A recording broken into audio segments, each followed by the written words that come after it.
perseguição ao navio, o que eu acredito não vai acontecer, Ricardo Pinheiro, exatamente porque os Estados Unidos estão aí decididos, né, além de ter derrubado Maduro, a se apropriar desses recursos, né, dessa riqueza subterrânea da Venezuela. Mas, para além disso, como é que o senhor observa, então, os impactos internacionais desse primeiro negócio, né, que com certeza não deve ser o último, e o impacto, claro, principalmente para a China, Rússia, diante aí dessa riqueza, sendo, no caso, toda direcionada aos Estados Unidos, ou pelo menos boa parte dessa riqueza, enquanto os países alinhados com a Venezuela, por enquanto, só soltam notas de repúdio, né, críticas, mas até o momento nenhum rompimento comercial, nenhuma ação mais dura em relação ao governo Trump.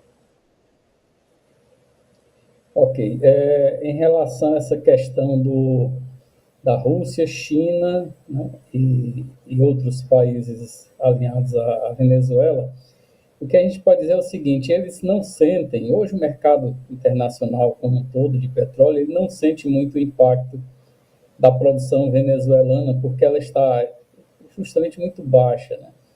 A Venezuela já foi um grande player, ela tem um potencial diante da reserva dela, tem um potencial de produzir 5 milhões de barris por dia, que já seria um grande volume de petróleo no mercado, mas ela está hoje chegando a 1,100, aproximadamente 1 milhão de barris por dia.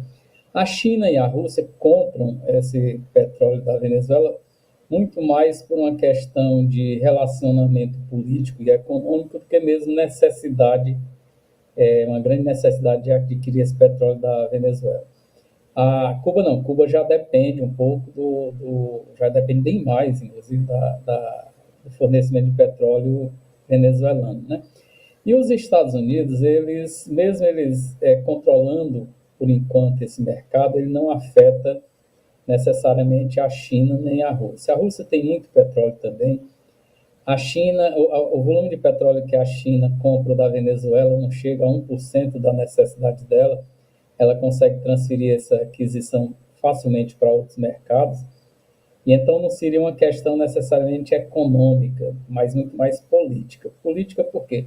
Porque quando os Estados Unidos invadem a Venezuela e ameaçam também a Colômbia, eles estão querendo retornar à doutrina Muro, que queria, há alguns séculos atrás, garantir que a América Latina fosse o quintal dos Estados Unidos, né? Que o poder americano sobre a América Latina tinha que ser bem maior do que o que vinha acontecendo, né? Realmente a China ganhou muito espaço político, né?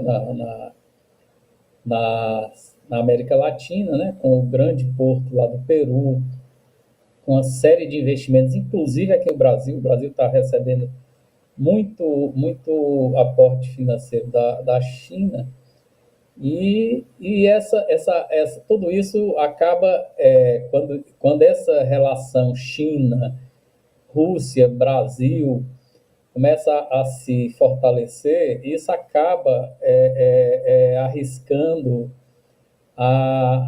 o poder do dólar como moeda principal do setor petróleo, né? Isso é uma preocupação muito grande dos americanos.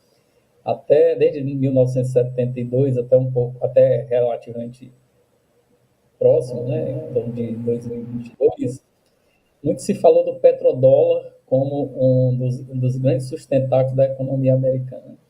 E esse petrodólar ele acaba sendo ameaçado pela nova crescimento da China e dos BRICS como potenciais substitutos do petrodólar. E isso aqui logo no quintal dos Estados Unidos, né?